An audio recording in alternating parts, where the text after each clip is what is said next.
Hello wrestling fans, I am the Pro Wrestle Machine. I'm an AI bot focused on pro wrestling. I cover things that take place inside the squared circle. Let's dive in. December 16, 1996 Wrestling Observer Newsletter. Ultimate 1996 Report. WWF to combine with AAA for Royal Rumble. Raven wins ECW title. Tons more. By Observer staff. Wrestling Observer Newsletter, P.O. Box 1228, Campbell, California 95009-1228. December 16, 1996. On Friday afternoon in a small room in the Sheraton Hotel in Birmingham, Alabama, there were a dozen or so people who had a lot to prove in a very short period of time. The second version of the Ultimate pay-per-view, the biggest event with the largest prize money in the sport, if you want to call it a sport, was one day away. There were promoters, matchmakers and production personnel trying to put together an event to start reversing the downtrending of viewer interest in their product. There were fighters, each with different motives and different goals, knowing that with a lot of skill and conditioning, and maybe a lot of luck as well, that they could achieve whatever it is they set out to achieve. The skill and conditioning part was already taken care of in preparation. The luck part awaited them the next afternoon. Some were friends with each other. Some hated the very name of each other. And there were agents, trying to figure out how to market whom depending, of course, on how well they could come out of what was being touted as the toughest tournament in sports. Most of the fighters knew each other either from previous hands-on fights or from watching each other. Some of the fighters were shaking hands with each other, or at least with the ones they considered themselves on friendly terms with. Some were so focused on the next day they were barely cognizant of where they were at the moment. Some were trying to hide nerves with game-faced bravado. Some were checking out the competition. Who came in small, which meant they were probably in better cardiovascular shape? Who came in big, which meant they were probably stronger, and had possibly been hitting the steroids harder, but their stamina would become a question. Others never even looked at the competition. Some were joking around with their friends. And there they were, in a room about the size of a school classroom. Class started late. One very noticeable participant wasn't there yet, holding up the proceedings. Finally, some 20 minutes late, in strolled Paul the Polar Bear Verlins. He's hard to miss, standing 6'8", wearing a shirt with high sleeves to let everyone immediately know just how large he was, much larger than he'd ever entered such a competition. Even though he was the biggest man in the room filled with large, very tough individuals, as he walked in, you could hear the laughter coming from some of the camps, as if the big lug, who was the butt of all the kids' jokes, had just walked into class late. Nobody was taking him seriously. Jeff Blatnick, of the former Olympic gold medalist in Greco-Roman wrestling, who was handling the color commentary the next night, must have noticed the reaction as on the broadcast he dubbed the Polar Bear as the Rodney Dangerfield of the UFC, noting he had come into the competition having won 4 UFC fights, and his only losses had come to the likes of Tank Abbott, Dan Severn, and Marco Ruiz, none of whom could be described second-rate opponents. As the promoters went over some basics, and John McCarthy, the huge referee, explained the rules, most onlookers were looking around at the main draw fighters. In the second row was Ken Shamrock, in a sweatsuit, with his usual entourage of family members and Lions Den team members. He was the favorite in most eyes going in, and was staring blankly ahead for much of the meeting, almost as if he was there physically, but mentally he wasn't breaking his focus and preparation. If it wasn't for the congeniality of the father and most of his fighters, they would almost be like the popular clique villains in a movie about high school. Too good-looking. Perfect physiques. All wearing their matching team uniforms. You don't even question what kind of shape Shamrock is going to come into this, and even if you hadn't heard, he was training in Cincinnati for several weeks with the Bengals strength coach Kim Wood. In the back row was the antithesis of Ken Shamrock, Tank Abbott and his crew. Like the Tank, his crew looked like thugs that had strolled in from the toughest leather biker bar. They were in the back room giggling, like the discipline problem kids in a classroom, with Tank drawing a comical picture of one of the promoters, Art Davie, almost exactly what you'd expect from the classic Bad Kids mocking picture with the words teacher on top of it, and showing it around for his buddies to laugh. Abbott looked much smaller than before and, joking aside, a whole lot more serious than he had at the last show where he came in overweight and nearly destroyed his image to the public. Abbott is really only 5'10", and clothes looked more like 240 than the 273 he was announced at, although his true weight was likely somewhat more than 240 because of his thickness. The man of mystery, Kimo Leopoldo, was somewhere in the middle. Kimo looked like a high school wrestler who had dieted down 2 weight classes, with his normal clothes now way too big for him. He was said to be 235. but looked more like 215. At the other end of the spectrum was Brian Johnston, the guy whose skill level, being proficient in judo, wrestling, boxing, and kickboxing, combined with his size, being 6'4" and blown up to 250 pounds, although announced at 238 pounds, made him a man everyone was worried about. The knock on Johnston was that when the going got tough, Johnston got going, and people whispered around about his quick tapping out in his 2 UFC losses to Mark Coleman and Don Fry. Don Fry was there wearing his patented Superman sweatshirt, looking noticeably bigger than ever before, particularly in the shoulders and traps. While he was announced at 217 pounds, his friends said his true weight was between 225 and 230, a far cry from the 200 to 205 he was when he walked into this violent world this past February. The other 2 competitors in the field were Cal Worsham, who nobody gave much of a chance to, which he recognized more than anyone else, and Gary Goodridge, just coming off winning a World Arm Wrestling Championship, alternating between his real-life good-natured persona and trying to put up the mask with the badass scowl.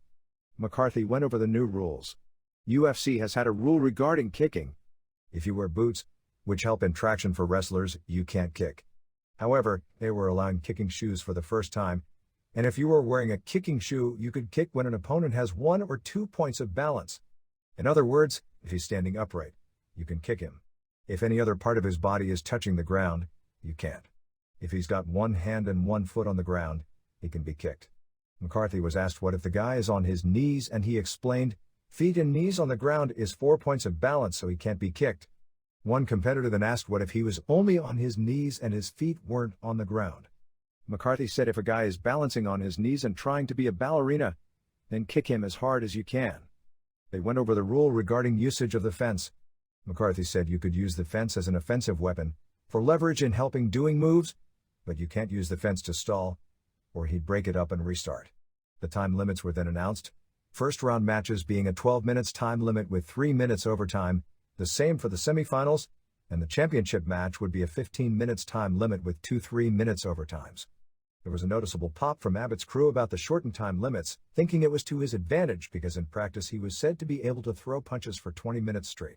Then it was announced that in the contracts of the fighters it specifically said that there could be no advertising on the clothing of any of the competitors or their seconds as they came to the ring, a rule that was flagrantly violated, and not only by Abbott and his crew. Little did anyone know going into the show, but probably the single most important punch thrown when it came to winning and losing in the Ultimate was thrown a few weeks earlier. Shamrock was have a sparring session with his brother Frank, and during the session, punched him on the top of his head, doing some damage to the right hand that he had broken in early 1994. It was nothing anyone was overly alarmed about at the time. Frank, who had been in Hawaii the previous week doing color commentary on videotape entitled All Things Super Brawl, produced around an event that took place a few months back in Honolulu, flew in the day before the fight. In passing he talked about that sparring session with Ken, saying that every few months they do it because it sounds like a good idea, but usually have to stop it pretty quick because they realize if they keep going that someone is going to get hurt.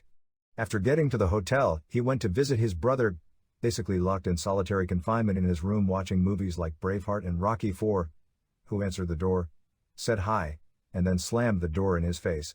Frank took that as a sign his brother was ready.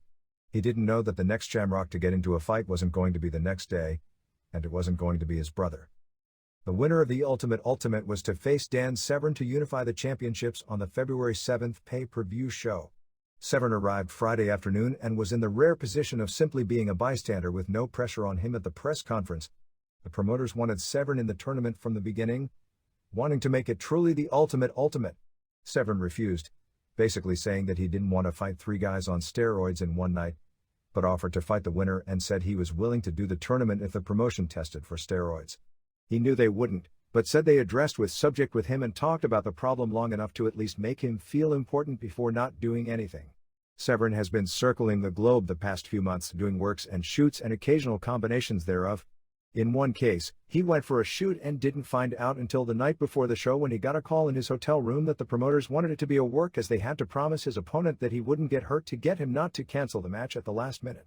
He was talking about how impressed he was by Chemo in his match with Bam Bam Bigelow on that show. At the age of 38, Severn was well aware his days in this brutal world were numbered and was trying to figure out how to capitalize the most on his time left and use it to segue him into a spot with a major pro wrestling company. Don the Predator Fry has been friends with Severn dating back to when Severn was his wrestling coach at Arizona State University. Knowing Fry had something of a mean streak and was skilled in both boxing and wrestling, Severn suggested UFC to Fry 1 year ago, and sold the idea to Semaphore Entertainment Group, with him coming in as Fry's manager, billing him as a judo expert, which he did have some experience in. Fry was a late addition for a February show in Puerto Rico when someone pulled out and blitzed the field, pocketing $50,000 and some photos in People magazine. At the time, Fry was working as a fireman. Before 1996 ends, Fry will parlay that first tournament victory, and quite a few victories thereafter, into earning in excess of $250,000 for the year. Still, Severn had pangs of guilt about giving Fry his start in his new and somewhat lucrative short-term career. Severn noted that Fry had given up a good job as a fireman to train full-time to be a UFC fighter, and remembered what Fry looked like all beaten up in a hospital bed at 3 a.m. after his match against Mark Coleman. Severn said he was just glad people like Senator John McCain and the media outlets that have written negative stories on UFC didn't see what Fry looked like at that point. Severn was more matter-of-fact about the possibility he may have to fight his friend to defend his championship in February. Severn noted he's been in various one-on-one combat sports since high school, and competition is competition. Whether it was his friend or someone who wasn't his friend, this was sport to him, and he'd signed a contract to face the winner. There was more than a lot of scuttlebutt and questions going around in the hours before the fight. Is Ken Shamrock overrated? Is chemo a myth? Is Tank Abbott nothing more than a fat bum? Is Paul Verlaine a big joke? What is Cal Worsham doing here? But the biggest questions seemed to regard Johnston. As the rumors were going by those who had watched practices, Johnston was an uncontrollable powerhouse skilled in every facet of fighting, throwing Fry around at will, and they were having to stop sessions for fear he'd hurt Fry. He was said to be more skilled than Shamrock, bigger than Shamrock, more powerful than Shamrock, a better wrestler than Shamrock, a better boxer than Shamrock. People were told that the Johnston they had seen at the previous two UFCs never gave a hint of what he was really about.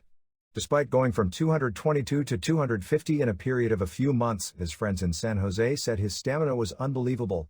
There were hints from others that his stamina was more questionable. It's funny, even the people praising him the most, with few exceptions, still expected Shamrock to beat him. Bob Shamrock noted that one of the reasons they were happy to face him first was because they figured he would be Ken's toughest opponent in the tournament, and they wanted the hardest match first, when Ken would be the freshest. The fighting apparently began sometime Friday night somewhere in the Sheraton Hotel. Bad blood between the Abbott followers and Shamrock disciples began a long time before Shamrock did the television interview building up their grudge match on this show that never took place. It dated back to Casper, Wyoming in July of 1995 and Abbott's first appearance in the UFC. Bob Shamrock had rented a gym for his crew to train in preparation for Ken's match with Dan Severn. A few days before the match, Tank's boys were raising hell and wound up at the same gym, not coincidentally at all. Guys were taping their hands ready for a rumble, which wasn't the last time a situation like this would happen, but like the other situations, for whatever reason, the rumble never occurred. In September, in Augusta, Jerry Bullender couldn't come out for his semifinal match against Abbott due to a splitting headache from a punch in his first-round match. This left Abbott against Scott Ferozzo, who handily beat Abbott to win the match and then collapsed backstage, adding to what is turning into a rather lengthy list of people ending up in the hospital after matches with Abbott. Apparently some words were spoken later that night by Abbott and his people regarding Bullender not coming out for the match. When Shamrock did the interview talking about Abbott disrespecting one of his fighters, this was what he was referring to. I'm not clear on all the details, but a Hell's Angel type in Abbott's brigade wound up throwing food on Frank Shamrock, perhaps after words had escalated, and it wound up with a short brawl, which by all accounts, Shamrock won, although 4 different versions of exactly what happened were all different from one another. According to the reports, Shamrock may have violated UFC protocol. Not by getting into a fight in the hotel, but the one about kicking with shoes when the opponent has more than 2 points of balance on the ground. Showtime began with 3 alternate matches before a crowd of 2,600-2,000 paid at the Birmingham, Alabama State Fairgrounds Arena. The crowd was small, but rabid and probably as knowledgeable as any UFC crowd to date. The size of the crowd really wasn't a disappointment to the promotion because it was coming just a few weeks after the Mars show in the same building that was largely considered a bad show, and far more importantly, the entire city was shut down on Saturday night to watch the Alabama-Florida game from the Georgia Dome on television. Steve Nelmark, who appeared to have gained some 30 pounds of muscle since his last appearance in May, and was shown in a pre-match video benching 405 for 5 reps, took down Marcus Bossett, and began head-butting him like crazy until Bossett tapped out in 1:37. Ty Bowden then beat kickboxer Jack Nielsen in 4:46 via tap out, also from a series of headbutts in what was very good match. Finally, the experienced Mark Hall immediately took down Felix Lee Mitchell and hit him with elbow after elbow before Mitchell tapped out from punches from the mount at 2:18. In Hall's corner for the match holding his towel was Becky Levy, a large female powerlifter who with only 1 week of boxing training finished second in the recent Tough Woman pay-per-view event in October. Levy, who has designs on getting into pro wrestling, is part of the Don Fry training team. Being in Hall's corner was part of a story that would play out later in the evening. It was then the moment of truth. Two men who has basically dedicated the past few months of their lives, leaving their homes for training for the biggest night of their respective careers. Johnston's trainers told him that whatever he does, he shouldn't throw a kick because it would make him a sitting duck for a takedown. As McCarthy said, "Let's get it on." Once again Johnston's worst instincts took over. He threw the kick, and he wound up exactly where his corner feared most. Shamrock, having scouted the tapes of the Fry and Coleman match, figured if he started pounding Johnston, he'd tap out. Unfortunately for Shamrock, Johnston had been hearing those whispers for months. Shamrock pounded him harder than Coleman or Fry ever had, with right hands coming from left field landing with sickening thuds, combined with several headbutts, many of which made solid contact. About the 1:30 mark, you could hear Johnston whisper aloud, "Fuck this," which made Shamrock smell blood, figuring he was mentally quitting, and began pounding him with more rapidity. At about the 5 minutes mark, suddenly Shamrock stopped punching and began working a forearm choke, and at the 5:49 mark, Johnston tapped out, making Shamrock the winner. Johnston, supposedly Shamrock's toughest opponent, had never even laid a glove on him, and in leaving the octagon dejected and beaten up once again said, "Fuck this." But there was no celebration time for Shamrock, and when the night was over, the one doing the celebrating was Johnston. In the post-match interview, Shamrock, who is someone who shows his emotions vividly on his face during his extreme ups and downs, was showing the wrong emotion for such a major one-sided victory. When he said he was going to have to go to the triage room to be checked out to see if he could continue, he already knew the answer, or perhaps was hoping against hope that what he really knew wasn't true, but deep down knowing that it was.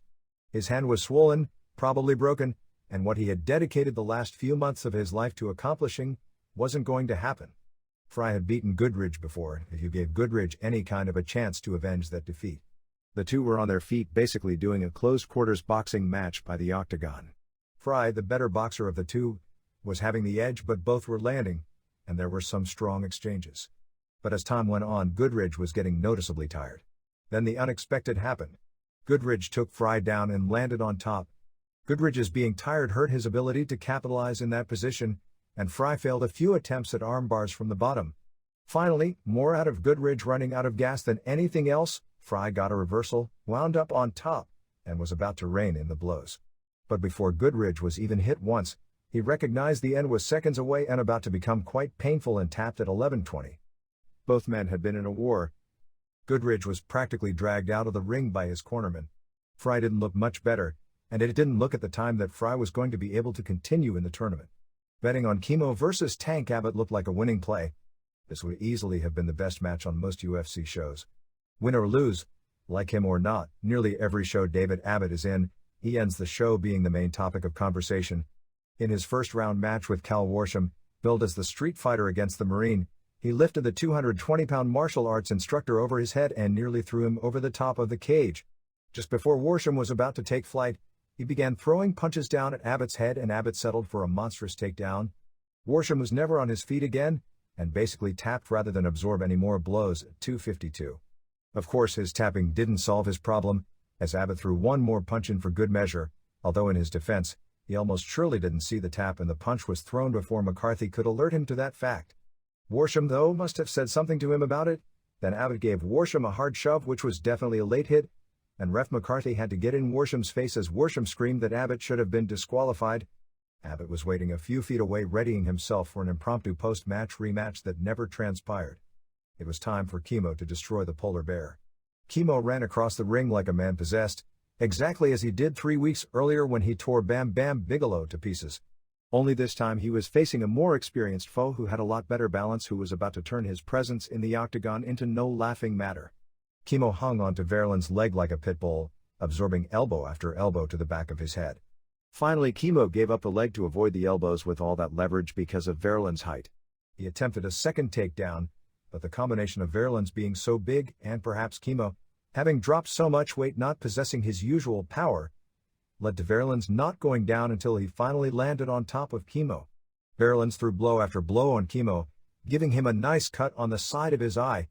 He continued to pound on Chemo, shocking just about everyone in the arena, as Verlin's was the only fighter booed when he came out. The crowd began chanting for Chemo to make a comeback. Verlin's blows, which did damage largely due to his sheer mass rather than being pretty blows, were getting weaker and weaker, and before long, there was blood all over Chemo, but much of it was Verlin's from a nose that turned into a blood faucet. Both men were wasted. It came down to a possessed smaller man who refused to lose against a fighter who knew how to come close. With probably his last ounce of strength, Chemo managed a reversal and began pounding Verlin's with 5 consecutive vicious blows to the face at will until his corner threw in the towel at 9:09. Both men laid on the ground completely physically and mentally exhausted.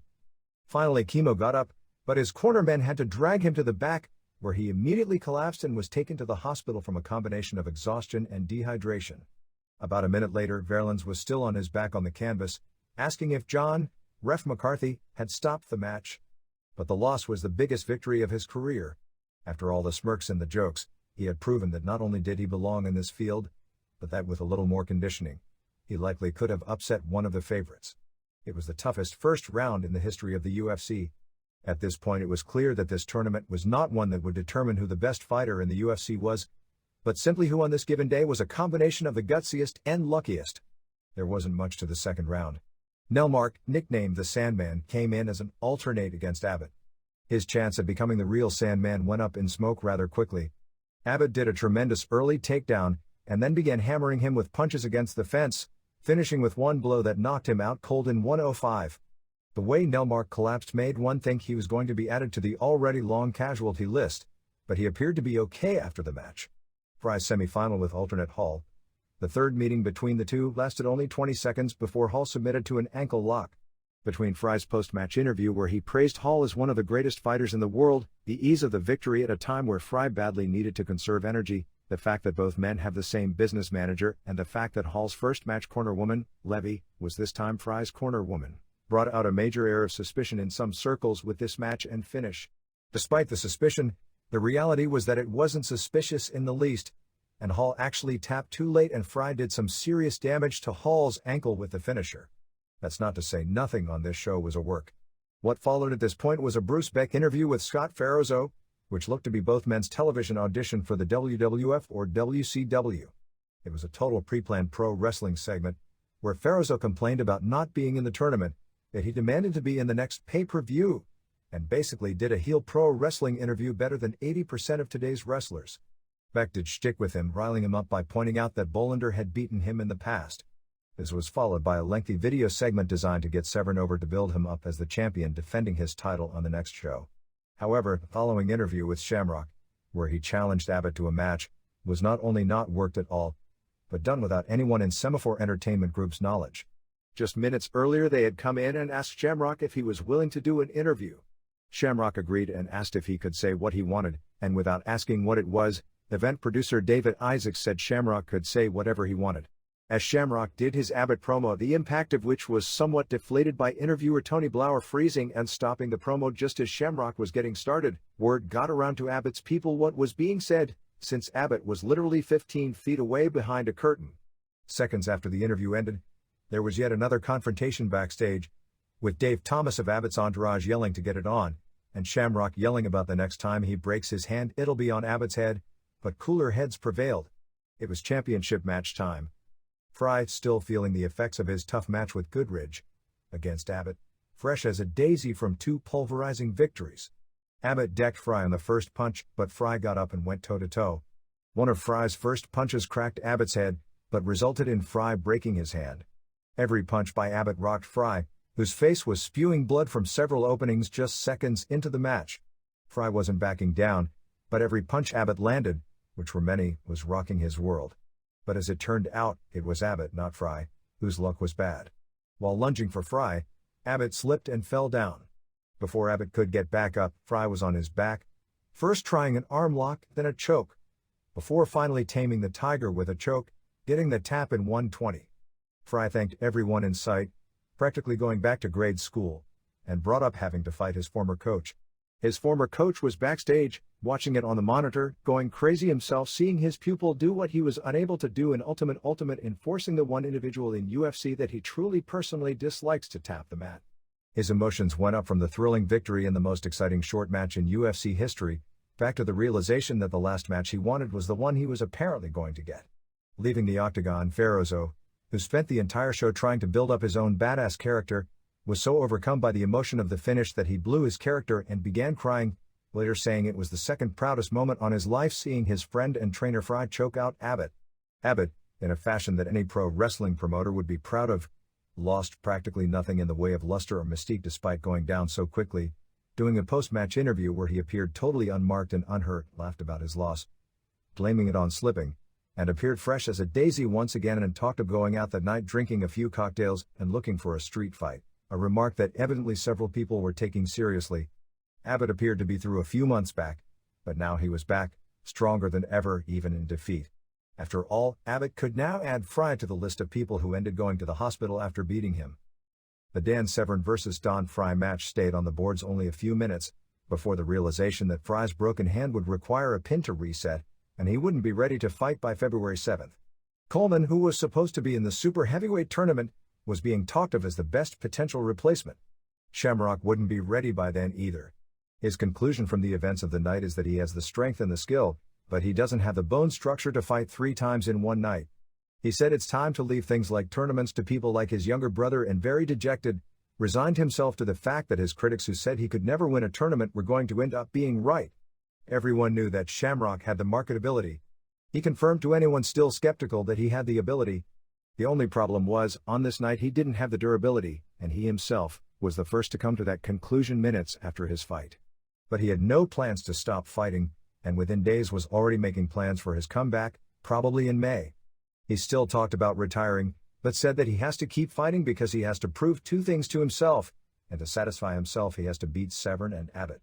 What was on the planning stages for February 7th was a pair of 4-man tournaments, one under 200 pounds, with first-round matchups of Jerry Bullender vs. Yoshiki Takahashi and a Lion's Den vs. Pancrase grudge match, another of those real-life angles that only insiders know about, and Kevin Jackson, a 1992 Wrestling Olympic Games gold medalist, against Khalid Ismail, a world champion in Brazilian Jiu-Jitsu. The idea for the super heavyweight tournament, although much of this could fall through, is Trey Telligman, another Lion's Den fighter who won a similar tournament in Hawaii, facing Victor Belfort Gracie, who should be recovered from his knee injury by that point, and Ferozzo vs. Coleman, although that could change as well if Coleman is put into the main event. In an attempt to fill the 71,000-plus seats in the Alamo Dome in San Antonio for the Royal Rumble, the WWF has decided to combine with AAA to put together basically 2 shows in one. The idea is to make the event a joint show, having a complete AAA loaded-up house show take place along with the WWF Rumble and other grudge matches, with some if not most of the AAA matches not airing on the actual pay-per-view. At least 4 traditional Mexican-style 6-man and 4-man tag matches are scheduled for the card with the names not yet totally finalized, although new AAA addition Hector Garza, who apparently jumped from EMLO this past week, will almost surely be one of them, as will Mexican free agent El Hijo del Santo along with the top AAA draws that didn't leave the group and are now working for WCW and rival Promo Azteca, such as Octagon and Perro Aguayo. At least 1, and probably 2 of those matches will appear on the pay-per-view and the free-for-all. In addition, the current plan is for 4 AAA wrestlers, Mil Mascaras, Cibernetico, Pierroth Jr., and Latin Lover, to appear in the Rumble itself. Past history would suggest this combination booking. The idea that using the Mexican stars would draw in the heavily Latin San Antonio market and bring fans from across the border to attend wouldn't be successful. The World Wrestling Peace Festival in Los Angeles comes to mind, although that show was poorly promoted since it had no local television, so using that as evidence may not be valid in comparison to a show that will have huge joint promotion both on local WWF television and on AAA television. However, unlike in Los Angeles and San Jose, AAA has no history of being able to draw in the San Antonio market. During its hot period when it was packing Los Angeles and San Jose, AAA attempted a San Antonio show and ended up canceling due to a total lack of an advance. WCW's October show in San Jose loading up with Mexican stars who were over and had big drawing power in the city 2 years earlier, and doing a heavy Latino marketing campaign didn't pay off at all because the Lucha Libre fans, for whatever reason, and we've theorized in the past as to at least part of the reason why, had no interest in seeing the likes of Conan and Rey Mysterio Jr. on a WCW show.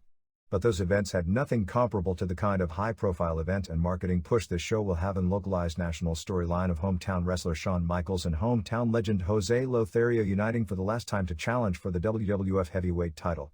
With local sponsors that include the local newspaper, there have been huge newspaper ads along with discount coupons at area Taco Bells that basically have ticket prices as low as $5, cheapest ticket is $10. But Taco Bell is giving away coupons for $5 off any seat in the building. At press time nearly 6 weeks away from the event, 8,935 tickets have been sold for the event for $153,024. With that many tickets sold so far in advance, there's a good chance it'll be the most tickets sold for a WWF American House show in several years. However, by pushing the 71,000 figure so hard on television, in some people's eyes it may set up a situation where a crowd of, say, 20,000 to 30,000, which would have to be considered a phenomenal figure for pro wrestling in this day and age, would be viewed by many as a disappointment. Toshiaki Kawada and Akira Tao captured the 20th annual All Japan World Tag League Tournament, beating Mitsuharu Misawa and Jun Akiyama before a sellout crowd of 16,300 fans at Tokyo Budokan Hall on December 6. Kawada and Tao had been losing finalists in both the 1993 and 1995 tournaments, in both cases losing to Misawa and Kenta Kobashi. Misawa, who although not holding the Triple Crown at the present time, is generally considered the top wrestler in the promotion, did a rare job in the main event, being pinned by Kawada's powerbomb in 31-37. We don't have much in the way of details on the match itself, which aired on All Japan Television 2 nights later, other than the finishing powerbomb was said to have been so stiff it was shocking. The tournament came down to the December 4th show in Niigata, with Kobashi and the Patriot Del Wilkes in first place with 16 points, 2 points for a win, 1 for a draw. Misawa and Akiyama and Kawada and Tao each had 15 points, while Steve Williams and Johnny Ace had 14 points. Williams and Ace weren't entirely mathematically eliminated going into the final night, although it would have taken a combination of a victory by them, and either losses or draws by either Misawa and Akiyama or Kawada and Tao on the final night to put them in a 2-4-way tie going into championship night. The booking followed largely predictable All Japan patterns. Misawa and Akiyama, who had suffered the biggest upset loss perhaps in company history to Giant Kimala 2 and Jun Izumida earlier in the tour, with Izumida pinning Akiyama, got their win back when Akiyama pinned Izumida in 11:43 before 2,650 fans in Niigata and clinched a shot in the finals. Kawada and Tao beat Sabu and Gary Albright in 13:29 when Kawada pinned Sabu, to end up clinching a spot in the finals as well. Going into the main event, Kobashi and Patriot only needed a 30-minute draw with Williams and Ace to make it a 3-way deal at Budokan 2 nights later. Since Kobashi and Patriot, a team figured to finish no higher than 4th place going in, had basically led the tournament standings the entire tour in a surprise, it made sense that leading most of the way and nearly making the finals would be considered a success for them. Teasing the draw most of the way, the match ended when Ace proved to be the spoiler, pinning Patriot in 28-14.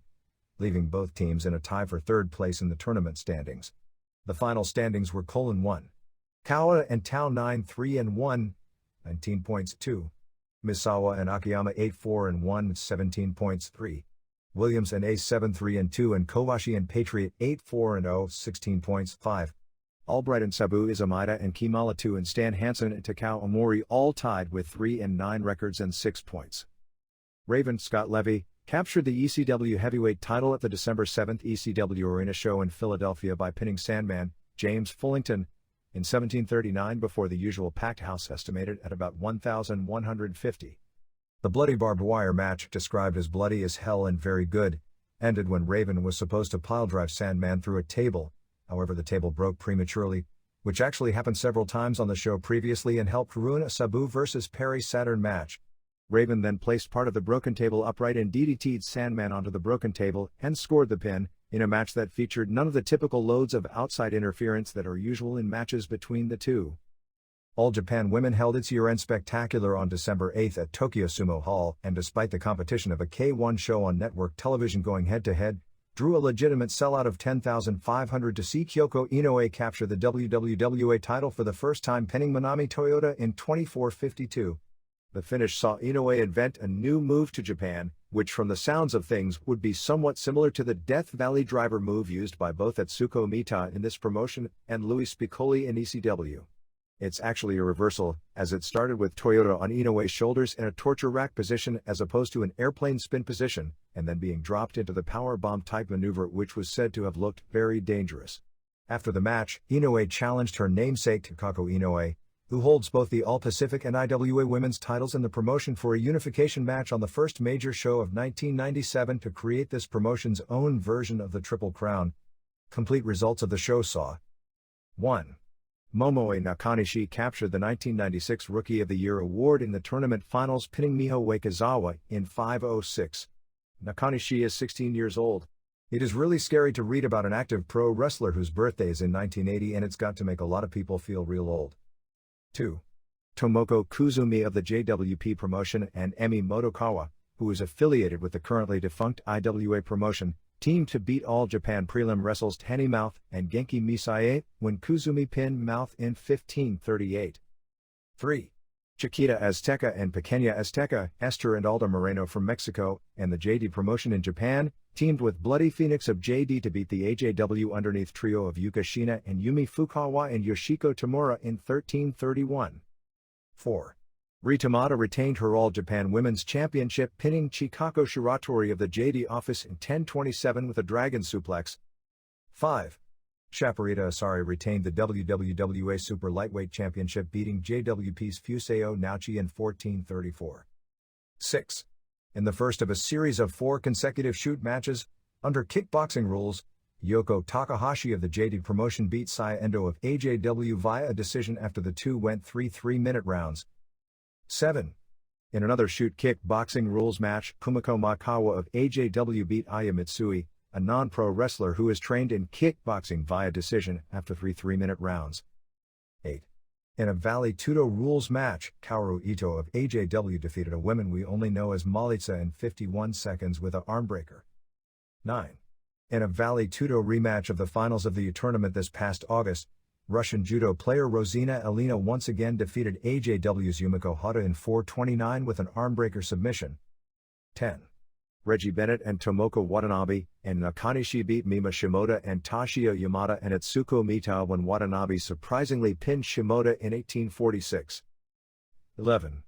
Asia Kong and Dynamite Kansai formed a tag team for the second time, this time getting a win over Mariko Yoshida and Takako Inoue in 1915 when Kansai pinned Yoshida. EMLL also held its year-end spectacular on December 6 at Arena Mexico before a crowd estimate at 11,000 paid, which included several notable Mexican celebrities at ringside, which would be the largest paid crowd at Arena Mexico since 1993, with a triangular hair versus mask match involving Negro Casas, Dandy and Leo Del Santo, which we're told would rate somewhere between 4 1/4 stars and 4.5 stars, and turned out to be a tremendous climax of the EMLL 1996 wrestling season. The match started with all 3 men in the ring at the same time, which saw Casas and Dandy, both babyfaces and tag partners in recent weeks, work together to largely double-team Santo, who turned heel 2 weeks earlier in the same building. The fans who started the match divided in their support, since apparently newspaper coverage in the days prior to the event and the idea that the legendary Santo mask was at stake in what Santo called the most important match of his career and publicly dedicated the match to his late father, made him something of a favorite with a lot of the fans going in. The double team early saw the fans shockingly boo faces Dandy and Casas, the latter in the arena. It was thought he could do no wrong. Santo ended up submitting, which meant his mask would be at stake in a 2 of 3 fall singles match against the lose of a Casas versus Dandy 1 fall match.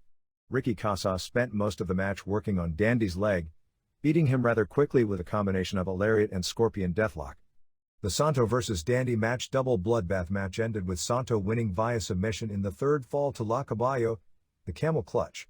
As Dandy was cutting his own hair in the ring, Santo left the ring declaring he had fulfilled his goal and proven himself to the fans who had turned their backs on him. Just 3 months after a press conference announcing the AWF going to be a 3rd national wrestling promotion, the group appears to be on its last legs. The syndicated stations in the network over the past week or so were sent a letter saying that the promotion would no longer pay the station's compensation, which, as you can figure, is the beginning of the end. Several stations canceled the show immediately, and others are expected to do so within a week or 2. Reports we've received are that the promotion is only going to send 2 more weeks' worth of videotapes out.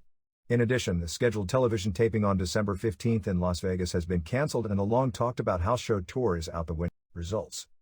November 24th, Mexico City Arena Coliseo EMLL, La Flecha and Kung Fu Jr. B. El Cofre and Supremo 2, Alacron and Mano Negra Jr. and Angel de Plata B. Buffalo Salvaje and Lynx and Kundra Astro Rey Jr. and Yone Jinjin and Damian El Guerrero B. Atlantico and Filoso and Olympico, Brazo de Plata and Brazo de Oro and Lismark Jr. B. Rambo and El Hijo del Gladiador and Americo Rocca Atlantis and Silver King and La Fiera B. Emilio Charles Jr. and Bestia Salvaje and Dr. Wagner Jr. DQ. November 26, Mexico City Arena Coliseo EMLL, Oriental and Pegaso B. Supremo 2 and Fiero, Filoso and Ultimatum and Principe Frankie B. Kundra and Reyes Velosa and Nuevo America Olympus and Jaguar and Alacron B. Americo Rocca and Guerrero Maya and Moger, Super Astro and Mr. Niebla and Solar B. Felino and Guerrero de la Muerte and Archangel DQ, Atlantis and Lismark Jr. DDQ Dr. Wagner Jr. and Apollo Dantes and Black Warrior. November 29, Cuautitlán, Promo Azteca, Huracan Ramirez Jr. and El Hijo de Huracan Ramirez B. Jurassico and Pachuco, Super Colo and Ninja de Fuego and Antifaz del Norte B. Scandalo and Zapatista and Angel Blanco Jr., Zorro and Rey Mysterio Jr. and Mascara Sagrada B. Blue Panther and Juventud Guerrera and Pirata Morgan DQ. Mask vs. Hair Mascara de Sagrada B. Piratita Morgan. November 30th, Charleston, West Virginia, WCW 3000, Cyclope, Halloween, B. Galaxy Damien, Arnold Anderson B. Stingcore, Diamond Dallas Page B. Joe Gomez, Chris Jericho B. David Taylor WCW Cruiserweight title, Dean Malenko B. Tony Pena, Villano 4, Jeff Jarrett B. The Giant DQ, WCW Tag Titles Kevin Nash and Scott Hall B. Nasty Boys. December 1st, Mexico City Arena Coliseo EMLL, Kung Fu Jr. and Principe Frankie B. Supremo 2 and Corazon Salvaje, Atlantico and Jaguar and Babe Richard B. Nuevo America and Astro Rey Jr. and Daver de Ultra Tumba Solar and Brazo de Oro and Atlantico B. Espectro Jr. and El Hijo del Gladiador and Archangel, Dos Caras and Lismark and Brazo de Plata B. El Satanico and Scorpio Jr. and Rambo DQ, Atlantis B. Emilio Charles Jr. DQ. December 1st, Pensacola, Florida, Robert Gibson Promotions, 350, Al Savage B. Blade Runner, Bourbon Street Punisher and Marcel Pringle B. Blade Runner and Don DiBiase, Bambi B. Peggy Lee Leather, Ken Lucas B. Al Savage DQ, Scott and Steve Armstrong B. Rock and Roll Express. December 2nd, Dubai, United Arab Emirates, WWF, One Night King of the Ring Tournament Bret Hart B. Davey Boy Smith, Farouk Curvator, Undertaker B. Mankind, Steve Austin B. Owen Hart, Austin B. Undertaker DQ, Bret Hart B. Austin to win tournament. December 3rd, Potsdam, New York, WWF, 1646, Brachus, Ahim Albrecht, B. Dr. X, Tom Pritchard, 1/2 of 1 star, Doug Furness and Phil LaFon B. New Rockers 1 1/2 star, Sultan B. Jesse James 1 1/2 star, Savio Vega B. Salvatore Sincere 2 stars, IC title Mark Marrow B. Hunter Hurst Helmsley DQ 2 1/2 stars, Diesel and Razor Ramon B. Grimm Twins 1 star, Billy Gunn B. Bart Gunn 1 star, Shawn Michaels B. Goldust 1 1/2 star. December 4th, Niigata, All Japan, 2650, Kentaro Shiga and Manukia Mossman B. Yoshinobu Kanemaru and Masao Inoue, Giant Baba and Rusher Kimura and Mitsuo Momota B. Mighty Inoue and Haruka Eigen and Masa Fuchi, Johnny Smith and Stan Hansen and Takawa Mori B. Yoshinari Ogawa and Tomo and Honda and Jumbo Tsuruta, Mitsuharu Misawa and Jun Akiyama B. Giant Kimala 2 and Jun Izumida, Toshiaki Kawada and Akira Taubi Sabu and Gary Albright, Steve Williams and Johnny Ace B. Kenta Kobashi and The Patriot. December 4th, Gainesville, Georgia, WCW Saturday Night Tapings, 900, David Sammartino B. Rex King, Chris Jericho B. Dr. Sarge, Dwayne Bruce aka Buddy Lee Parker, Amazing French Canadians B. Scott and Steve Armstrong, Rick Steiner B. Bunkhouse Buck, Kevin Sullivan B. Prince Aokia, Jeff Jarrett B. Johnny Blintz, Mangan Barbarian B. High Voltage, Diamond Dallas Page B. David Taylor WCW TV title, Steve Regal D. Arnold Anderson, WCW Cruiserweight title, Dean Malenko B. Billy Kidman, Renegade and Joe Gomez B. High Voltage, Jarrett B. Larry Santo, Page B. King, Ice Train B. Big Sexy, Mangan Barbarian B. Roadblock and Ron Studd, WCW TV title Regal B. Hugh Morris, Jim Duggan B. Taylor. December 4th, Binghamton, New York, WWF 1622, Brachus B. Dr. X, Razor Ramon and Diesel B. Grimm Twins, Savio Vega B. Salvatore Sincere, Doug Furness and Phil La Fawn B. New Rockers, Sultan B. Jesse James, Billy Gunn B. Bart Gunn. IC title Mark Marrow B. Hunter Hurst Helmsley DQ, Shawn Michaels B. Goldust. December 5 Matsuyama, New Japan, 3,250 sellout, Yutaka Yoshi B. Kazuyuki Fujita, Black Cat B. Chavo Guerrero Jr., Tadao Yasuda B. Akitoshi Saito, Michiyoshi Ohara and Kunyaki Kobayashi and Kengo Kimura B. Shinjiro Otani and Yuji Nagata and Takashi Iizuka, Tatsutoshi Goto and Akira Nagami B. Osamu Nishimura and Osamu Kido, Jushin Liger and Keiji Muto B. Brad Armstrong and Koji Kanemoto, Hawken Animal and Power Warrior B. Hiro Saito and Masahiro Chono and Hiroyoshi Tenzan, Satoshi Kojima and Manabu Nakanishi B. Shinya Hashimoto and Junji Hirata. December 6 Tokyo Budokan Hall All Japan, 16,300 sellout, Tsuyoshi Kikuchi and Kentaro Shiga B. Yoshinobu Kanemaru and Satoru Asako 1304, Mighty Inoue and Haruka Eigen and Masafuchi B. Mitsuo Momota and Rusher Kimura and Giant Baba 1445, Sabu and Giant Kimala 2 B. Manukia Mossman and Yoshinari Ogawa 1257, Takao Mori and Jumbo Tsuruta and Stan Henson B. Masao Inoue and Tamon Honda and Jun Akiyama 1110, Kena Kobashi and The Patriot and Gary Albright B. Johnny Smith and Johnny Ace and Steve Williams 2715. World Tag League Tournament Finals, Toshiaki Kawada and Akira Taube Mitsuharu Misawa and Jun Akiyama 3137. December 6 Mexico City Arena Mexico EMLL Year End Spectacular, 11,000, Oscaris and Brazo de Oro and Brazo de Plata B. Rey Bucanero and Black Warrior and Rambo DQ Lismark Jr. and La Fiera and Atlantis B. Emilio Charles Jr. and Bestia Salvaje and Scorpio Jr. DQ. Triangular Mask vs. Hair match, Santo Lost 3-way match, Negro Casas B. Dandy, Mask vs. Hair Santo B. Dandy.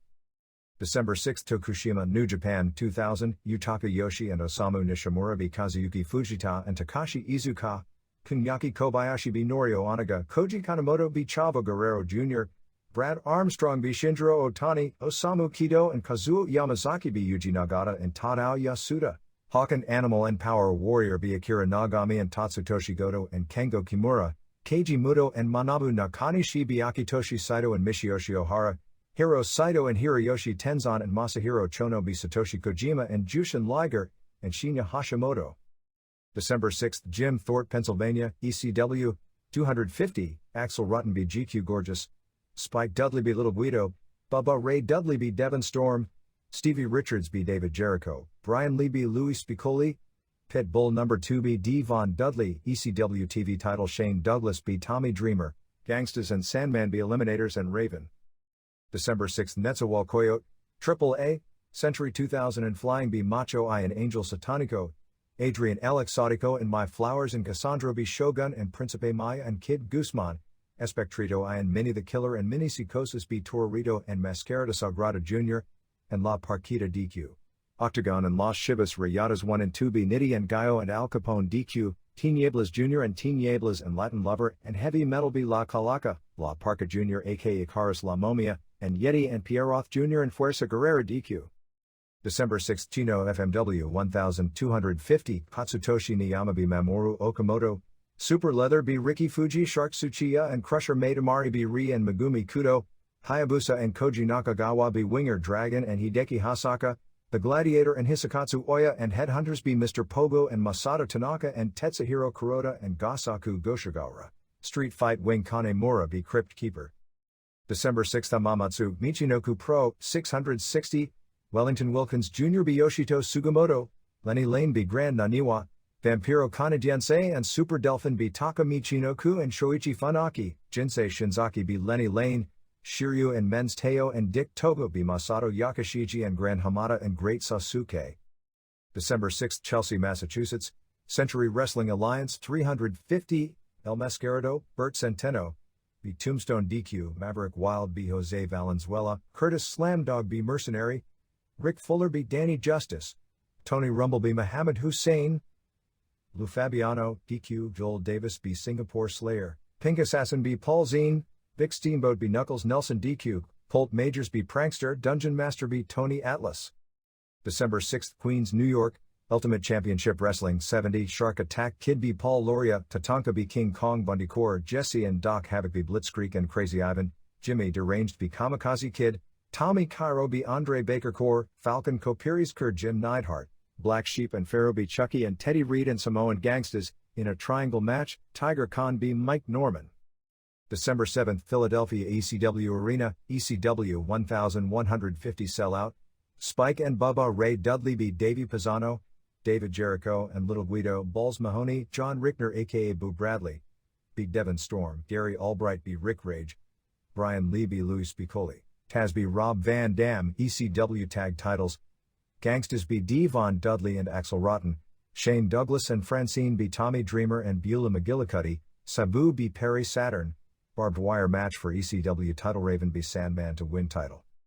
December 7th Syracuse, New York, WWF, 2854, Brachus be Dr. X, Sultan be Jesse James, Doug Furness and Phil Law Fawn be New Rockers, Savio Vega be Salvatore Sincere, Razor Ramon and Diesel be Jared Grimm and Tom Pritchard, Billy Gunn be Bart Gunn, IC title Mark Marrow be Hunter Hurst Helmsley DQ, Shawn Michaels be Goldust. December 7th Tokyo Sumo Hall, Tokyo Pro Wrestling, 6891, Burrito be Feel I Nito, Kishin Kawabata Masanobu Kurisu, Black Wasma, Flash Funk, and Crusher Takahashi be Shocker and Akihiko Masuda, Abdullah the Butcher be Ryo Miyake, Masao Orihara be Flying Kid Ichihara, Hiramichi Fuyuki and Geno and Jado be Takashi Ishikawa and Great Kabuki and Daikokubo Benkei, Tarzan Goto and Mr. Ganasuke be Shigeo Okamura and Yoji Anjo.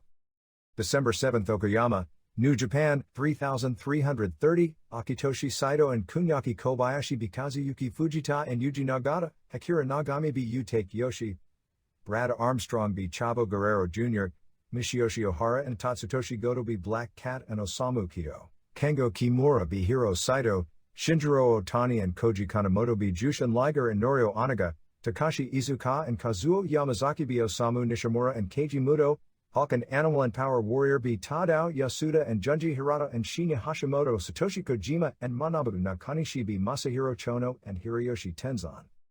December 7th Conan, FMW Dragon Winger be Mamoru Okamoto, Crypt Keeper be Riki Fuji, Wing Kanemura and Hideki Hasaka be Masato Tanaka and Hideo Makimura, Megumi Kudo and Ri and Yoko Ikeda be Shark Tsuchiya and Miss Mongol and Miwa Sato, Super Leather be Katsutoshi Niyama, Headhunters be Mr. Pogo and Gasaku Goshigawara, The Gladiator and Hisakatsu Oya be Hayabusa and Tetsuhiro Kuroda.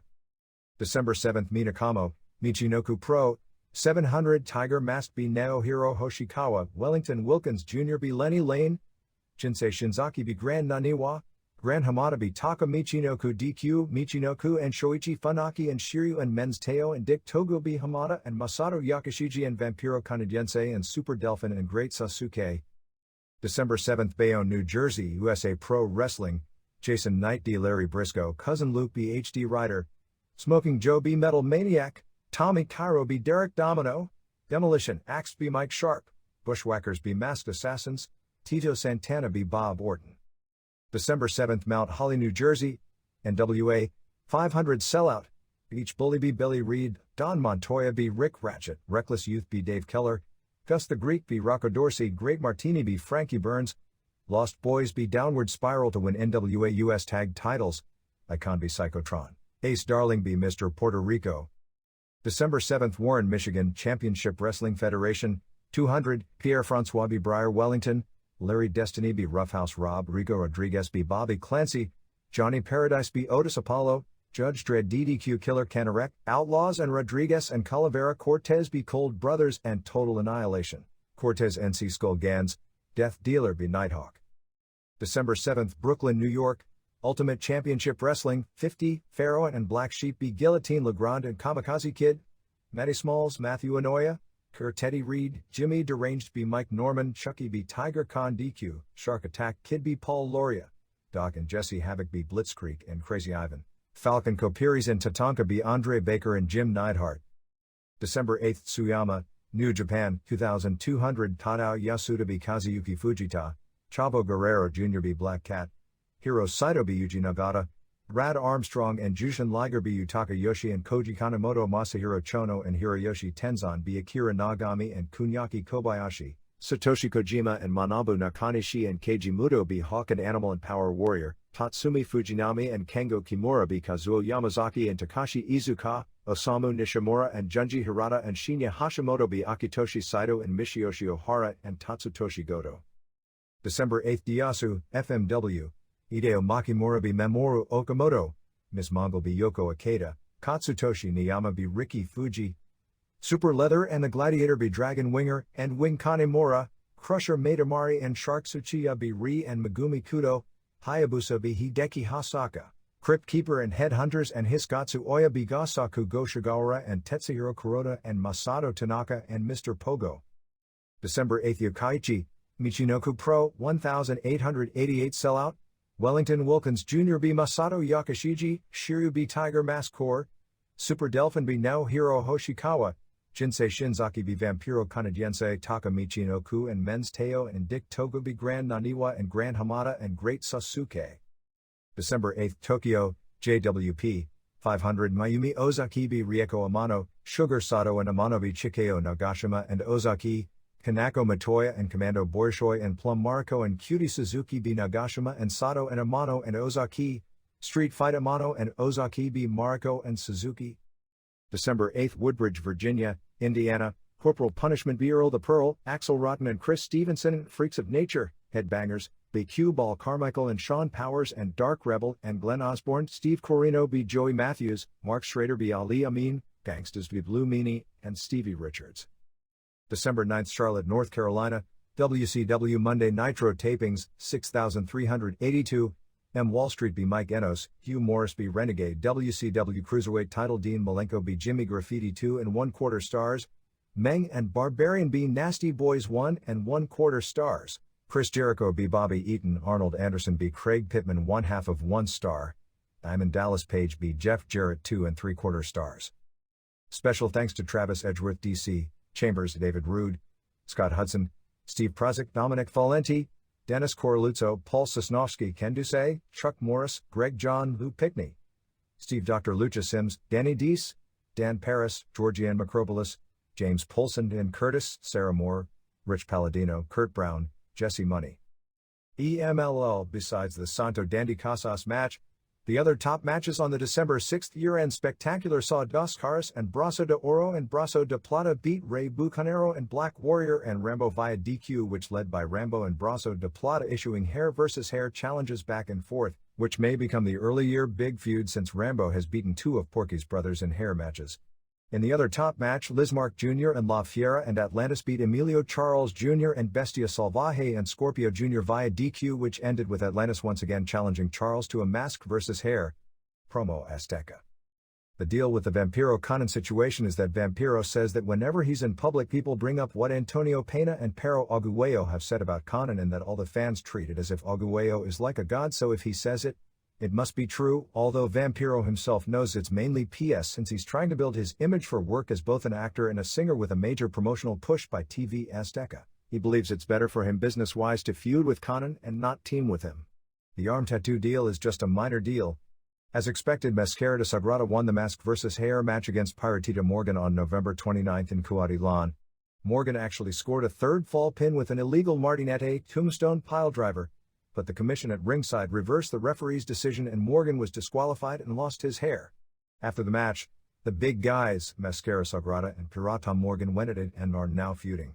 Earlier in the show, Zorro and Rey Mysterio Jr. and Sagrada beat Morgan and Juventud Guerrera and Blue Panther via DQ in a match described as the best match thus far in the short history of Promo Azteca television, although that isn't as impressive as it sounds. El Hijo del Santo worked a show for this group on December 8 in Juarez as a babyface teaming with Conan and Angel Azteca against Psicosis and Blue Panther and Villano V. AAA. Antonio Pena's magazine Super Luchas is now giving extensive coverage to the WWF.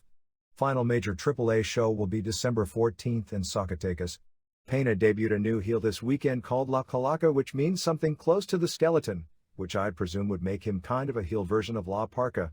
His wears what would basically be described as the photo negative of a parka costume. White where parka is black, black where he's white, with a gimmick similar to the Santo Negro gimmick of a few years back. Pena's got a babyface La Parka Jr. in his promotion as well, so that'll be the feud. It should be noted that one of the reasons Parka quit among others was that Pena wanted him to go heel and work a feud against Octagon. There is apparently a huge show coming this weekend in Guadalajara. Mil Mascaras is apparently not doing an exclusive deal with this group since he was booked on December 8 in Monterrey for rival promoter Carlos Elizondo, and to make matters stranger, one of his partners in the main event was the original La Parka. Sabu is being talked with about coming in.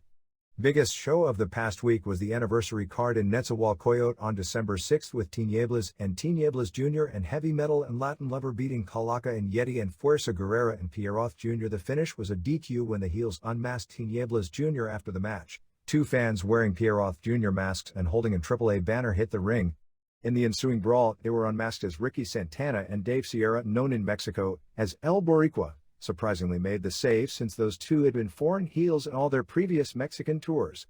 With the heels getting pounded on, Jacques Mate and Massacre, who had yet to appear in AAA, did a run-in saving Pierroth. Pierroth, Mate and Massacre years ago formed a heel trio in EMLL called Los Intocables, the Untouchables. In the semifinal, Pena debuted a trio called Los Hampones of Nitty, Gallo and Al Capone, and debuted another babyface trio wearing a costume of horned goats. Apparently the newcomers looked really bad. Espectrito I worked the weekend show, so apparently he didn't jump to Promo Azteca after all, and the only Mini who jumped was Mini Frisbee, who will work in Promo Azteca as Mini Conan.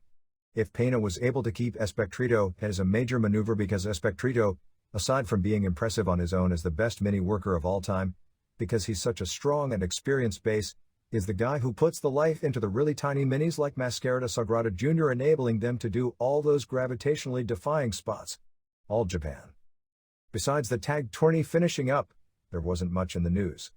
Apparently Kenta Kobashi's first Triple Crown title defense on the January tour will be against Mitsuharu Misawa, which at least on the surface sounds like a title switch. Apparently part of the deal with Sabu doing all the jobs on the first tour was that he was being tested, because supposedly he was offered a 26-week deal for 1997, but has yet to decide on it. I'm told he and Gary Albright's two best matches in the tourney were against Kenta Kobashi and the Patriot, one where he was doing his gimmick, and apparently his even better match where he didn't use his gimmick spots. Dory Funk sent out a press release to the Japanese media declaring himself a free agent and challenged both Giant Baba and Antonio Inoki to a shoot-style match. Of course, the latter aspect of this is surely an angle likely to build up a possible future match against Inoki. The 24-year relationship between Funk and Baba apparently fell apart at the end of the last tour over a series of things, one of which was Funk not being booked for the tag team tournament after being promised he would be, although I don't believe the entire relationship fell apart over just that singular item. Expect huge shows in 1997 from both All Japan and New Japan since it's each promotion's 25th anniversary year. This promotion is looking at running shows and gaining a stronger foothold in Taiwan this coming year. In Taiwan there is television of All Japan, UWFI, JWP, All Japan Women and WWF. Of all the groups in that country, All Japan is the most popular, doing consistent 15.0 ratings on television. Apparently Baba is looking at recruiting some young athletes from Taiwan and training them to be pro wrestlers for way down the line, to either use them to build a regular company in that country or to use as local heroes to build gates for tours years down the line. The November 17th television show drew a 3.2 rating. New Japan. Nothing really major when it comes to house shows, as the end of this tour and final major show of the year was December 10th in Osaka. The big item on this week's agenda is starting a push of Manabu Nakanishi and Satoshi Kojima as a main event tag team. On December 5th, the two scored a major upset over former IWGP Tag Team Champions Shinya Hashimoto and Junji Hirata, and followed it on December 7th with a non-title win over current champs Masahiro Chono and Hiroyoshi Tenzan. November 16th television show did a 1.2 rating. Other Japan notes. After seeing a tape and talking with those backstage in the events, there is no question in my mind the Yoji Anjo vs. Sean Alvarez match at the U Japan show was a shoot, and that Severn Matsunaga was the only worked match on the show. In a shock of all shocks, on the Tokyo Pro Wrestling card on December 7th at Tokyo Sumo Hall, which drew 6,891 fans, a figure I'm told looked to be accurate, which in and of itself is something of a shock, during an undercard match with Abdullah the Butcher vs. Ryo Maik. After Butcher won the match, Harley Race hit the ring and attacked Butcher, and they brawled outside the ring. The main event on that show saw Tarzan Goto and Mr. Genosuke beat Anjo and Shigeo Okamura. Since Anjo lost the match, as part of the ongoing angle, he felt disgraced as quit as president of the promotion. Maurice Smith will wrestle Bitsade Terriel on the December 21st Rings show in Fukuoka. Vampiro is currently on tour with Michinoku Pro Wrestling. USWA The Memphis show on December 4th drew a $1,725 house, which would be around 300 fans. Elliot Pollock, the sports agent who was involved in some of the Brian Pillman videos and live appearances in ECW, is now on television here as the USWA commissioner. He also testified for Lawler in his deal in Mississippi, acting as if he was the shoot commissioner of the organization. Larry Burton, whose previous experience in wrestling includes managing Matt Bourne, behind the scenes not as a wrestling television manager, and is a friend of Jerry Lawler's, has been running aspects of the promotion and getting major heat with some of those involved. The December 7th television show was said to have been one of the hottest in a long time. Wolfie D and Jamie Dundee challenged USWA Tag Champs Stephen Dunn and Flash Flanagan, which ended when Randy X. Hales hit Dunn with a briefcase to set up the pin. Brian Christopher then came out and got the crowd to tell ref Downtown Bruno what happened, and he reversed the decision. It wound up with the first of several arguments between Randy X and television announcer Corey Macklin. X told Macklin to join the Nation of Domination and named him Malcolm Macklin. Kareem Olajuwon, the former Reggie B. Fine, later asked Brickhouse Brown to join the Nation of Domination, but Brown refused and Olajuwon whipped him with a belt. Later in the show, Randy hit Macklin with a briefcase, which led to longtime announcer Dave Brown getting physically involved in putting Randy off Macklin, which is believed to be the first time in the more than 20 years that Brown has been doing the Memphis wrestling show that he's ever gotten physically involved in an angle. The card for December 11th was Bobby Bolton vs. Olajuwon, Hakeem Muhammad vs. Johnny Rotten, Brown vs. Jamie Dundee, Dunn and Flanagan defending the USWA tag titles against Sir Mo and Mike Samples, Christopher defending the USWA title against Wolfie, Lawler vs. Bill Dundee for the unified title, and Macklin and Dutch Mantle, and Lawler and Christopher and Brown vs. Jamie Dundee and Wolfie and Muhammad and Olajuwon and Randy X. The major superstar that joined the Nation of Domination this week, as promised last week, was Miss Texas, whose name has been changed to Queen Moisha. Mantle returned as Lawler and Company's secret mystery partner in the main event. ECW Paul Heyman is saying the pay-per-view date is most likely March 30, Easter Sunday, and 1 week after WrestleMania, or possibly April 13th, as a backup date. With him having reserved both dates, a final decision won't be made for a few more weeks. Rundown of the December 7th ECW Arena show. Besides Raven regaining the title in the main event, the show opened with Spike and Bubba Ray Dudley beating Davey Pisano, formerly David Jericho, and Little Guido, who will form the new FBI tag team now that JT Smith has moved to Virginia and left the promotion. Guido ran down Smith and introduced Pisano. Bubba used the Bubba Cutter, which is throwing the foe in the air and catching him coming down with the Diamond Cutter, which is the hot finisher he debuted at the previous show on both men just before the finish, which was a rocket launcher using Spike in 720. John Rickner as MW's Boo Bradley debuted under the ring name Balls Mahoney, beating Devon Storm in 4:45. Storm quit the promotion this weekend and will apparently go back to working other indie groups, largely over unhappiness about not getting a push. Mahoney got a good crowd reaction because of the name, and did something of a comical gay type of act, although apparently Paul Heyman told him not to do a specific gay act. He's apparently turning into the new Hack Myers, because when he does an offensive move, the crowd chants balls, and when his foe does an offensive move, they chant nuts. Gary Albright, fresh from an 18-hour flight from Japan, destroyed Rick Rage in 2:06 with 3 killer suplexes. Albright didn't get over it all. Brian Lee pinned Louis Spicolli in 10:30. Chris Candido and Shane Douglas showed up at ringside, and apparently those two and Lee are going to form a new triple threat type of top heel group. Spicolli used his finisher on Lee, but ref Pee Wee Moore was KO'd. Douglas ran in wearing a ref shirt and counted the pin and then clobbered Spicolli. Spicolli was then put through a table, and when the ref recovered, he counted as Lee pinned him. Taz beat Rob Van Dam in what was said to have been easily the best match on the show. Taz sold more than he has in a long time to put Van Dam over, and the finish saw Taz use the choke, but Van Dam fought it for a long time and never tapped out, being the first person supposedly not to top from it, but passed out like a pro wrestling sleeper, and the ref stopped the match. Gangstas kept the tag titles, beating Devon Dudley and Axel Rotten in a match with three-way heavy juice. The Blue World Order, Stevie Richards, Blue Meanie and Supernova, along with 3.5, who is video dealer Rob Feinstein back in an on-camera role, came out before the match but were run off by Devon and Rotten. The finish of the match saw the BWO help the Gangstas win, and the Gangstas put on a BWO t-shirt after the match, although it isn't as if they are joining the BWO. Shane Douglas and Francine beat Tommy Dreamer and Beulah McGillicuddy in 12:55 in another one of those deals that seems to happen with alarming frequency in ECW. Douglas has so much heat that they don't want him fighting over the guardrail for fear of what might happen.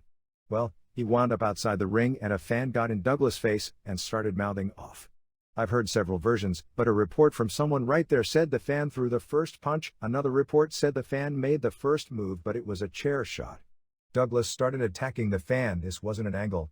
Dreamer, who the more you see and hear about these situations is really the unsung hero in this company since he has calmed down a lot of situations that threatened to get very ugly, managed by pulled Douglas away from the problem and tried to get the crowd back in the match.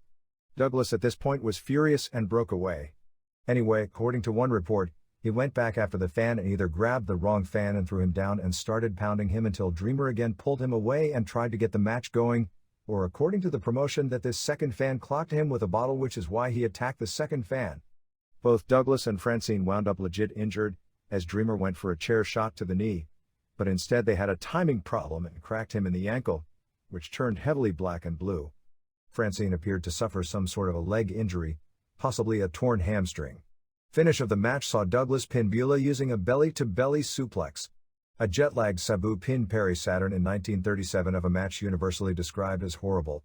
Saturn tried hard to carry it, but Sabu was said to have been way off and was described as his worst match ever in ECW. There were 4 mistimed table breaks, not because the tables were gimmicked beforehand as fans thought, but because they were just bad tables. Fans heavily booed the match and Sabu. One fan pulled Sabu's hair and he slapped the fan. There was a post-match angle designed to build more heat into Sabu versus Taz. Cronus attacked Sabu after the match and Van Dam hit the ring in a neck brace to make the save. It wound up with Van Dam taking a total elimination. Albright then ran in, apparently playing off the idea that Albright and Sabu had just finished the tag tournament in Japan. Albright and Taz were supposed to have a momentary stare down, at which point Sabu would try and pull Albright away as if to not want Albright to fight his battles, and then Taz would back off and leave, and Sabu would do a dive onto Taz outside the ring, who would move and it would be Saturn who would be hit with the dive. That was supposed to happen, but somehow wires got crossed and it wound up in one of those clusters. Short-term contracts have been offered to several of the top performers to lock them into long-term booking ideas for the pay-per-view show. Obviously Sabu vs. Taz will headline. Terry Funk returns on the January 11th show, which may also include the in-ring return of Gary Wolfe. Lance Storm has been talked with more about coming in. WCW has talked with Spicoli, but at this point he hasn't made a move. FMW's Gladiator, Mike Awesome, said this past week to the Japanese press that he would be going to ECW in February. Mikey Whipwreck is out of action with an elbow injury. Sonny was at the December 7th ECW Arena show. Paul Heyman and Todd Gordon have told video dealer Feinstein not to sell tapes of the show from Revere, Massachusetts, where Eric Kulas was bloodied up so badly. The other house show of the week was December 6th in Jim Thorpe, Pennsylvania, before 250 fans, with Gangstas and Sandmen over Eliminators and Raven and Douglas keeping the TV title, beating Dreamer in the double main events. Here and there. Expect even more in the way of major lucha stars working Southern California. The weekly Sunday shows at the Anaheim Marketplace will be moving to Saturdays. The Anaheim shows have done decent business of late, peaking as high as 500 fans for appearances by Vampiro on top. With plans to open up weekly shows in Hawthorne and Santa Fe Springs along with Compton and All Nations Center in downtown Los Angeles, there will be 4 to 5 shows every weekend in the area, giving them a chance to bring stars in and give them lots of work. The movie Superfights, which features Rob Van Dam and Jim Steele, aired on December 12th on Cinemax at 1:30 p.m. and will be replayed on December 24th at 10:30 a.m. Some news from Germany and Austria. Hector Garza came in recently for a match against David Finlay, which was said to have been the best match of the year in CWA, Finlay retaining his IC title. The CWA annual year-end spectacular will be on December 15th in Bremen, with Tony St. Clair defending his Commonwealth title against Miguel Perez and Finlay defending his IC title against Terry Funk. The main event is Ludwig Borga defending the heavyweight title, but no word on who his foe will be. Max Muscle never showed up in Europe, claiming he lost his passport and WCW wouldn't let Ice Train return. A totally weird situation occurred at an indie show on December 8th in Woodbridge, Virginia, when the promoter of the card no-showed and nobody got paid, and they basically told the fans what had happened. Sabu and Rob Van Dam were scheduled to headline, and both simply decided not to work since nobody was getting paid. Stevie Richards, Blue Meanie, Axl Rotten and the Headbangers took over the show and did a bunch of comedy spots, such as Nick Patrick ref parodying and pretending to do a match with Hogan vs. Warrior spots. At one point several of the wrestlers were in the ring while an explicit Adam Sandler song was playing and they were all pretending to jack off. At another point the wrestlers were doing a pass the hat for money with the fans answering questions for $1. When Rodden was asked how he got the scars on his arm, he said that he cut up a Gillette razor blade, taped it to his hand and cut up his shoulder while his opponent was hitting him with a baseball bat. The gangsters worked, running and wearing street clothes and beating up Richards and Meanie in 30 seconds. After the match Richards and Meanie turned on each other and did Hogan and Warrior spots back and forth on each other. Tiger Jeet Singh was involved in a recent trial in Edmonton turning state's evidence in a fraud charge. Apparently Singh and two other East Indians bought a condo complex for $7 million and were getting East Indians, many attracted by Singh's fame and fortune, to buy the complex for $8 million by exaggerating their costs. Singh turned state's evidence and the other two were declared guilty in a trial that ended about a month ago, and sentencing either takes place this week or has just taken place. In the news story it said that Singh's personal financial worth is in the $9 million range. WCW. Nitro on December 9th in Charlotte, North Carolina drew 6,382 paying $73,308. There wasn't much in the way of wrestling, but with Roddy Piper and Ric Flair there, the interviews and angles were top shelf. Piper opened the show doing a lengthy monologue where he hopped on his leg to show his hip was in good shape and talked about saying he was another Bo Jackson, which actually got no pop at all. He then said that some people, without mentioning who, wanted him to take a dive in his match with Mr. T at WrestleMania in 1986 and he refused to do so and said that he doesn't take dives or do windows and would never take a dive again. He told a story that they made him wrap his fist with no power in the glove to make sure he wouldn't hurt the actor in their famous match. He reiterated he had nothing against the NWO and wasn't for WCW, but then made fun of the NWO and a fan with an NWO poster saying they were a bunch of guys in leather and he never sees any women around them and asks what that tells you. Later in the show Flair came out to a huge pop and asked for Piper to come out and basically paid tribute to him. Flair said that when Hogan came to WCW, he was the one who had to stop him and he fumbled the ball because Hogan was a better man on that night and had to duck his tail between his legs. He talked about when Piper first came to the Carolinas in 1981 and Piper and Flair had what would have to be called a rare magic moment in wrestling out there together. It was Flair's best interview in a long time, mainly designed at putting Piper over. The show ended with Piper back in the ring calling out Hogan. Eric Bischoff came out, with debris flying like crazy and at least one drink was deposited all over Bischoff, with Bobby Heenan remarking that the drenched Bischoff was really sweating. Eventually Piper decked Bischoff and began putting the boots to him until Kevin Nash and Scott Hall came out. At this point Kevin Green hit the ring and the show went off the air with superheat.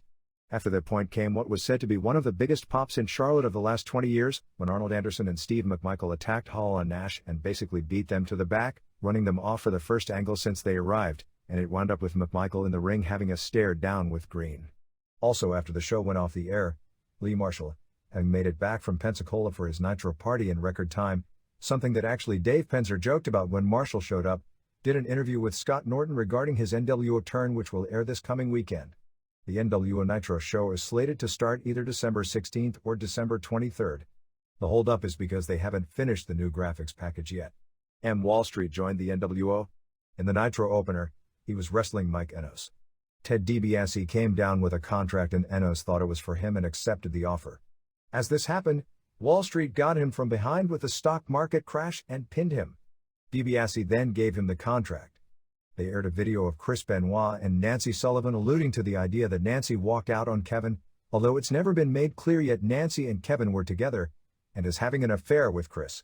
Benoit said he was playing human chess and that my bishop takes your queen, checkmate. Sullivan came out and did an interview that was just on the verge of making sense when it ended. Kevin Green, coming off the big win over the 49ers the day before, came out and said the NWO was crap and challenged Hogan. Dean Malenko beat Jimmy Graffiti to keep the cruiserweight belt in 10:50 in a match that was very disappointing early, but the finishing sequence was well done. Faces of Fear beat Nasty Boys with the Jimmy Hart megaphone finish. Deborah McMichael came out in her Mrs. Illinois formal gown and crown and tiara with Steve and Arnold Anderson. McMichael hit Craig Pittman with the briefcase, allowing Anderson to pin him. They all did an interview, first basically ranking on Benoit and Nancy, with Deborah in particular running down Nancy and calling her a tramp, and telling Arn how by himself with no help he'd beat Pittman. TV Main was a U.S. title tourney semifinal where Diamond Dallas Page, who got a face reaction and worked the match face style, beat Jeff Jarrett in 12-13 of a fairly good match when Hall interfered and gave Jarrett a razor's edge. Even though Jarrett is billed as Flair's protege, the fans in Charlotte booed him pretty hard. The other semifinal is Eddie Guerrero vs. Benoit, which takes place on the December 23rd Nitro, and obviously Guerrero wins that one. For December 9th, Nitro did a 3.1 rating and 4.8 share, which has to be disappointing with Piper all over the show. It did a 2.9 in the first hour and 3.4 in the second hour. On December 2nd, Nitro did a 3.4 rating and 5.0 share, which was a 2.8 in the first hour and 3.9 in the second hour. On both December 2nd and December 9th, Raw did a 2.3 rating and 3.4 share. Nitro Replay on December 2nd did a 1.3 and 3.0 share, while on December 9th it was a 1.1 and 2.5 share. For this past weekend, Main Event did a 1.4, Saturday Night a 2.6 and Pro an impressive 2.0. On December 1st, Pro did a 1.6. Most of the shows on the WCW Tour of Germany haven't or doing terrible, with most crowds under 1,000. Rey Mysterio Jr., Psicosis, and Juventud Guerrera have all signed contracts with WCW, while Super Colo, La Parca, Liano 4, Halloween, and Damien have all signed letter of intent to sign.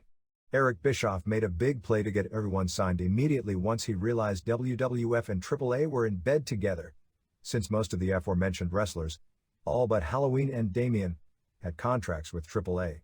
Hogan is now on the road selling Thunder mixers, which are really cheap blenders. While on the road, he still does the Three Demandments gimmick. He says he hasn't changed, but wears NWO gimmicks, and explains his deal by saying he got tired of all the politics in the big pro wrestling organizations and decided to form his own company. Medusa was scheduled to appear on Regis and Kathy Lee this week, and the Giant will appear on the Pat Bullard Show on December 20th. Add Chris Benoit vs. Jeff Jarrett in a no DQ match to Starrcade. Kevin Sullivan's unnamed opponent on the December 2nd Nitro was Sean Casey. The name the announcers were given for him was Prince Iaukea, and they recognized that wasn't who it was. Larry Zbyszko put Tony Schiavone in a bad way since he neither knew who it was and both were trying to talk around it. Zbyszko finally asked Schiavone who it was, and Schiavone had to admit that he didn't know. WCW Saturday Night tapings on December 4th in Gainesville, Georgia before 900 fans for both the December 7th and December 14th show. The opener was the tryout match with David Sammartino beating Rex King. Sammartino looked to be between 170 and 200 pounds, although very cut up. He looked rusty, but not bad or good. On the December 7th show, Jack Boot Dwayne Bruce aka Buddy Lee Parker aka Leprechaun got another name changed to Dr. Sarge, but it didn't help his record since he was booked against Chris Jericho. The TV main was a good match with Steve Regal going to draw with Anderson in a TV title match. For December 14th, Malenko beat Billy Kidman in a cruiser title match said to be really good. Page used the Bubba Cutter version of the Diamond Cutter on Rex King. Can't miss that Faces of Fear against Ron Studd and Roadblock Classic. Regal beat Hugh Morris to keep the TV title in a good match, and Jim Duggan pinned David Taylor. After the tapings in a match taped for Main Event, Norton came out to the NWO music wearing an NWO t-shirt. They're going to add a lot of guys to NWO so they have enough wrestlers to fill a 1-hour show without putting Hall and Nash in the ring for 20 minutes every week. The downside is that it makes the NWO less exclusive as the cool organization when they start letting guys like Wall Street in. After only the first weekend of ticket sales, the Starrcade advance for Nashville was 6,582 tickets and $96,822, so as of Monday morning there were only 1,300 tickets left. It had to be a record advance for the Nashville market. There were no house shows this past week. WWF. The 4-show tour of Dubai in the United Arab Emirates was successful financially for Titan because they were sold shows for a high price, but the crowds were poor all 4 nights. Don't have anything in the way of results of the Survivor Series Tag Team Night or Royal Rumble shows, but the King of the Ring show on December 2nd was won by Bret Hart pinning Steve Austin in the finals. The actual crowds and gates for London and Birmingham, England on November 27th and November 28th were 6,631 and $242,719 the first night and 7,899 and $241,421 the second night, both of which were sellouts. The U.S. House Show Tour did only fair business with the same Shawn Michaels vs. Goldust and Mark Marrow vs. Hunter Hearst Helmsley double headliners. On December 2nd in Utica, New York it drew $1,246 and $20,531. December 3rd in Potsdam, New York drew $1,646 and $23,918. December 4th in Binghamton, New York drew $1,622 and $26,079. December 5th in Rochester, New York drew $2,854 and $41,486. December 6th in Scranton, Pennsylvania drew $1,755 and $27,800, and December 7th in Syracuse, New York drew $2,156 and $33,099. In Scranton, Michaels got a substantial amount of boos against Goldust, and apparently as he was doing his post-match routine, a lot of the male fans were throwing stuff at him and he abruptly stopped and stormed off. There have been conflicts in local advertising in the Los Angeles market over the start time of the January 5th show. Some ads had 7:30 p.m. and others 2:30 p.m., but the afternoon time is the correct one. Mil Mascaras, Pia Roth Jr. and Cybernetico are scheduled for the pay-per-view in West Palm Beach, may be introduced on the air or in a dark match, and for the Raw and Superstars tapings the next 2 days.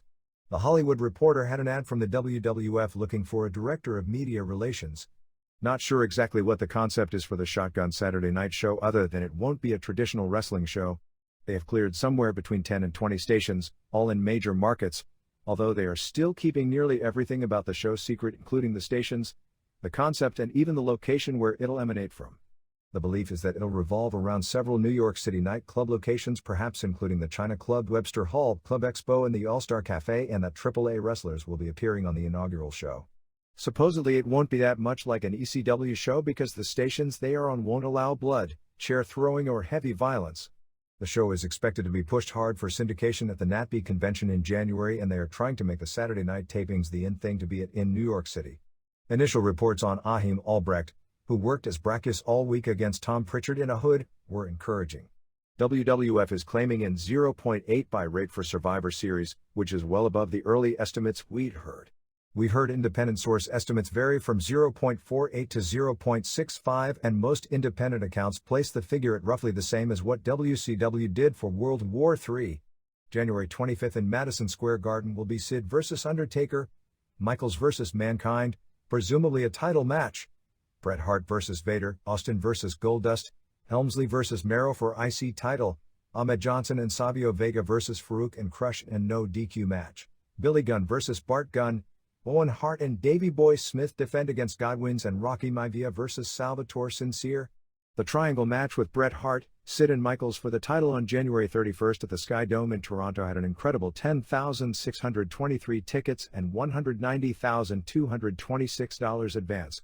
With that kind of advance 7 weeks out, the belief is that it could outdraw the August show in Toronto that did the $430,000 house. Besides Raw, other television ratings for the weekend saw Blast Off doing 0.6, Livewire a 1.0 and Superstars a 1.8, which is higher than usual. Superstars on December 1st did a 1.7. TV taping dates for 1997 include Raw on February 17th in Nashville, Superstars on February 18th in Birmingham, Raw on March 24th in Rockford, Illinois, Superstars on March 25th in Peoria, Illinois, Raw on April 21st in Milwaukee, Superstars on April 22nd in South Bend, Indiana, Raw on May 12th in Richmond, Virginia, Superstars on May 13th TBA, Raw on June 9th in Hartford, Connecticut, Superstars on June 10th in Lowell, Massachusetts, Raw on July 7th in Edmonton, Superstars on July 8th in Red Deer, Alberta, Raw on August 4th in Bethlehem, Pennsylvania, Superstars on August 5th in Atlantic City at the new Convention Arena, Raw on September 8th in Huntington, West Virginia, and Superstars on September 9th in Wheeling, West Virginia. The readers' pages. Memphis for training. What has happened to the promotion in Memphis is nothing short of a tragedy. What was once an area loaded with veteran and up-and-coming talent has deteriorated into a region where the same familiar faces are booked with each other night after night, mainly because named free agents would be crazy to want to wrestle there. An area that once filled the Mid-South Coliseum now draws in the hundreds at a flea market. Well-executed angles are few and far between. The TV is the pits. The best publicity the promotion has received this year was when Tony Schiavone ripped it on Nitro. Their world title seems to change hands at the top of the hour. I believe it's time for the WWF to step in. I believe it would be in the WWF and USWA's best interest to transform the promotion into a training and teaching promotion, making it the equivalent of the WCW power plant. For as long as I can remember, the WWF has never really grown any of its own stars. Instead, it relies on other wrestlers defecting. There they would assume new identities and use what they learned elsewhere to hit it big on center stage. While this still happens, the WWF is finding out that solely relying on big names isn't enough. They need an area where motivated, hard-working rookies can ply their trade in rings with no pressure, or at least a lot less pressure, while qualified industry vets help them along and teach them. They need an area where interview skills can be polished. It's still amazing how many guys just can't talk today. The WWF needs a place where young wrestlers can learn to give and take bumps, get their timing and positioning right, perfect their gimmicks and finishing moves, and learn to be good pro wrestlers. The success WCW has had with the power plant should tell the WWF something. Billy Kidman, Craig Pittman, and Alex Wright are all solid, if not spectacular performers. Is there a hotter, more over undercard heel in the US than Diamond Dallas Page? The WWF and USWA both are desperately in need of fresh new talent, so this seems like a no-brainer. Wrestlers, managers, referees, and announcers could be trained in Memphis, with new gimmicks first put in the ring in Memphis, and then, depending on the reaction, brought to the WWF. This might have been the thing to do with the reincarnations of Diesel and Razor Ramon. Wouldn't it have been better to put a gimmick like the Stalker on a young wrestler and groom him, and if he had potential, bring him in, rather than give it to Barry Windham, who is near the end of his career and looks like he doesn't want to be there? What about tag teams? Preparing tag teams for the big time is something the WWF needs to look at right now, and an environment like this would be the ideal setup to do this.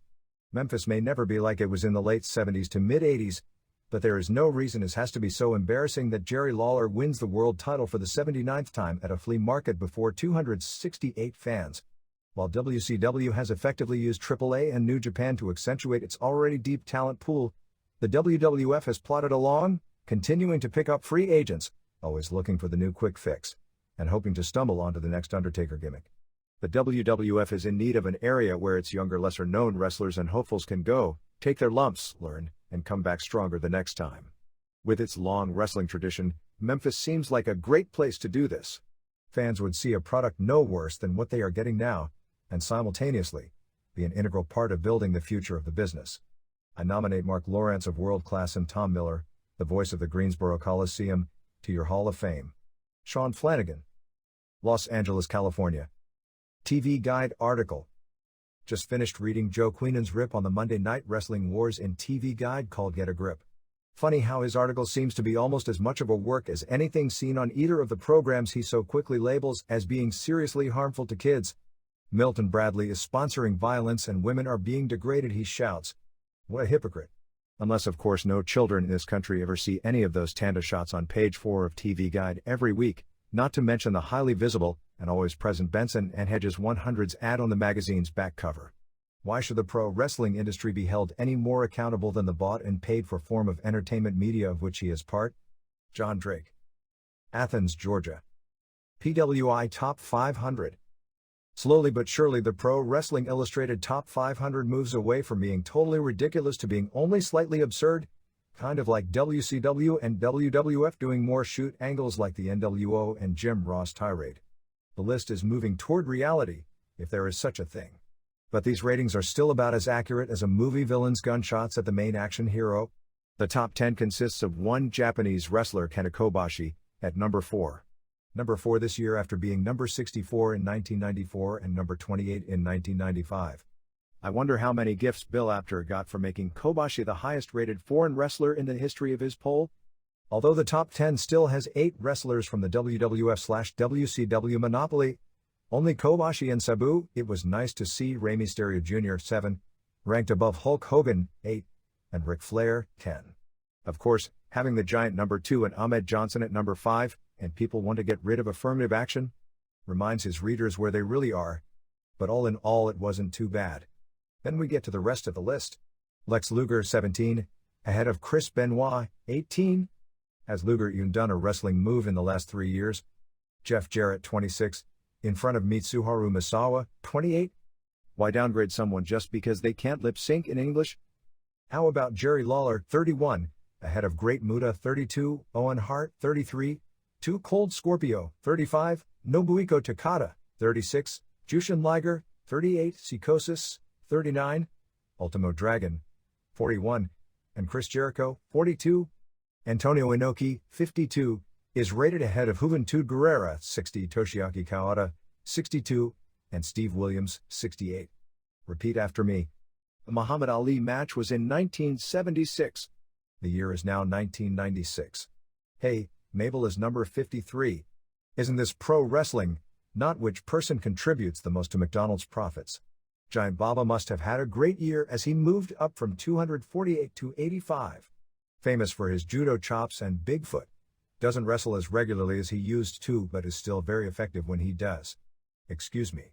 Ultimate Warrior 110, and Meng 140. Ahead of Terry Funk 143. That's just no respect. What does a man have to do, burn himself and cut himself to shreds in barbed wire?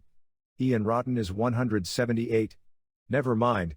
Steve McMichael 300, is just ahead of Silver King 303. I wouldn't buy that if you gave me all the money in Mongo's briefcase. Robert Lee Solari II. Detroit, Michigan. History. The Observer is the second best bargain in pro wrestling. The Luthez book has to be the best, and Lou signed and personalized them to boot. Sometime I hope you can find the time to write a history of pro wrestling. I know there isn't anyone better qualified. Your Olympic, New Japan and Hall of Fame issues were classics. I was talking with Wayne Wilson, the head of the Amateur Athletic Foundation Library in Los Angeles.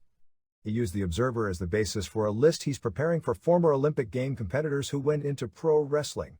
He's been unable to find any record of Hossein Khosrow Vaziri having competed in the 1968 Olympics. I checked the New York Times and couldn't find any Iranians in anything but the lightest weight divisions in Greco-Roman wrestling. Wayne did find Paul Anderson, weightlifting, who you didn't mention in your article, and also included Muhammad Ali, although that could be a reach. Jim Thorpe is also a possibility, but we couldn't find any documentation that he actually wrestled professionally. While reading the history of the Mexican Baseball League, I noticed that the founder, owner and president of Club Mexico, Mexico City Red Devils, was Salvador Lutteroth, who was described as simply being a sports promoter. In 7 years he outdid the Crockett's, who took 2 generations and 35 years to start a regional promotion and acquire a minor league baseball team. You may have seen the Los Angeles Times article on Lou Darrow a few months ago. The $50,000 a year in Depression dollars spent on payola and bribes by the pro wrestling industry in California mentioned in the article would explain why pro wrestling got such huge play in the press during that era. It was sure good to see Dick Lane listed in the Hall of Fame. I'm sure that everyone who watched him has a bunch of great stories about him. My favorite was during a match with the Destroyer. He said the Destroyer is a great athlete. He was an All-American at Syracuse University, and if you don't believe me, you can look it up. Like the 99.9% of the television viewers who had no idea that Destroyer was Dick Bayer, could find him listed in sports record books as Destroyer, the Bob High. San Marino, California. Response from Dave Meltzer, don't forget to add David Kakalishvili, gold medal, judo 209 pounds, 1992 Olympics, Mark Henry 14th place, super heavyweight weightlifting, 1996 Olympics, and add the 1996 record of Svetlana Gundarenko, 5th place, women's judo, unlimited weight class. This note is a belated thank you for your very helpful effort in getting the word out about my book Hooker. To date, our sales just from the Observer is more than 100 and still coming in. I'm working with Mike Chapman to develop an international wrestling museum. The location will be on Interstate 80 in Newton, Iowa. Dan Gable will represent the amateurs and I will represent the professionals. This is a first in that amateurs and professionals will be honored under the same roof. All pros honored must have a wrestling background and we will choose the honorees very carefully. We hope to open in 1997. Your weekly Bible keeps me abreast of our world. Luthez. Norfolk, Virginia. 2 notes of interest regarding WWF history, or history they've created. Rocky Maivia isn't the first third-generation superstar in the promotion. Eddie Gilbert, I believe, was the first. Also, Mark Marrow is billed from Buffalo, but he's actually from Chittanagongo, New York, a suburb of Syracuse. Don Label. In New York. Response from Dave Meltzer. I believe Jeff Jarrett is also a third-generation wrestler. Hart. I'm writing in response to a letter in the November 11th issue where an unknown fan stated that Bret Hart had taken a giant step backward in returning to the WWF. I've been a huge WWF fan for 12 years and have seen wrestlers come and go. I believe you go with what got you there. The departure of Razor Ramon and Diesel left a sour taste in my mouth. Yes, WCW offered them more money, but the WWF made them what they are today. They were a couple of mid-card jobbers before they ever came to the WWF. There are many wrestlers that have come and gone that had more talent than Hall and Nash that were never pushed to the degree they were. In return, Hall and Nash thanked the WWF by not only leaving during a wrestling war, but breaking every rule on their way out, just proving what low-class humans they really are. McMahon even went out of his way not to bury them, giving them great pay-per-view send-offs, which I wouldn't be able to say about Eric Bischoff, who totally buried Brian Pillman and Mark Mero when they left. When the Bret Hart bidding war was on, I always felt he would do the right thing and go to the federation that got him where he is today. Bret realized that leaving for WCW would have basically put a final nail in the coffin of the WWF. Yes, his movie career was put on hold, but he morally did the right thing. McMahon turned a talented mid-card performer into a wrestling legend, and Bret had no choice but to return the favor when McMahon needed it, and he handled it with class. He could have ripped WCW, but decided not to. No other wrestler has handled a delicate situation like Hart did, and he deserves a lot of credit. Gino Pompa. Montreal, Quebec. Response from Dave Meltzer: from a historical perspective, this is still a what goes around comes around scenario. McMahon built a company on the backs, besides of steroid freaks, but of disloyal wrestlers who walked out on companies in the middle of a wrestling war that made them stars, in some cases coming close to or putting the final nail in the coffins of those companies that gave them their major break. Ramon and Diesel leaving are simply the 90s version of Hulk Hogan, Paul Orndorff, Bobby Heenan, Jimmy Hart, Roddy Piper, Junkyard Dog, Jim Duggan, Gene Okerlund, Jesse Ventura, and all the rest who built the 80s dominant promotion. What none of them did was morally wrong, except the ones who walked out on bookings without giving notice, which neither Hall nor Nash did, just as what Hall or Nash or Bret Hart or anyone else could have done would be morally wrong either. When Roddy Piper had his first shot at the WWF after already proving himself as a huge draw in Los Angeles and Portland, they didn't push him because he was too small, similar to Nash not getting pushed because he was too green. Then he went to the Carolinas and became a national superstar on TBS, and then when he went to WWF the second time around they pushed him as the lead heel in the company, very similar to Nash. He and the rest all went with the company that they believe offered them the most opportunity at the time, not the most opportunity at a time long gone. WWF/WCW.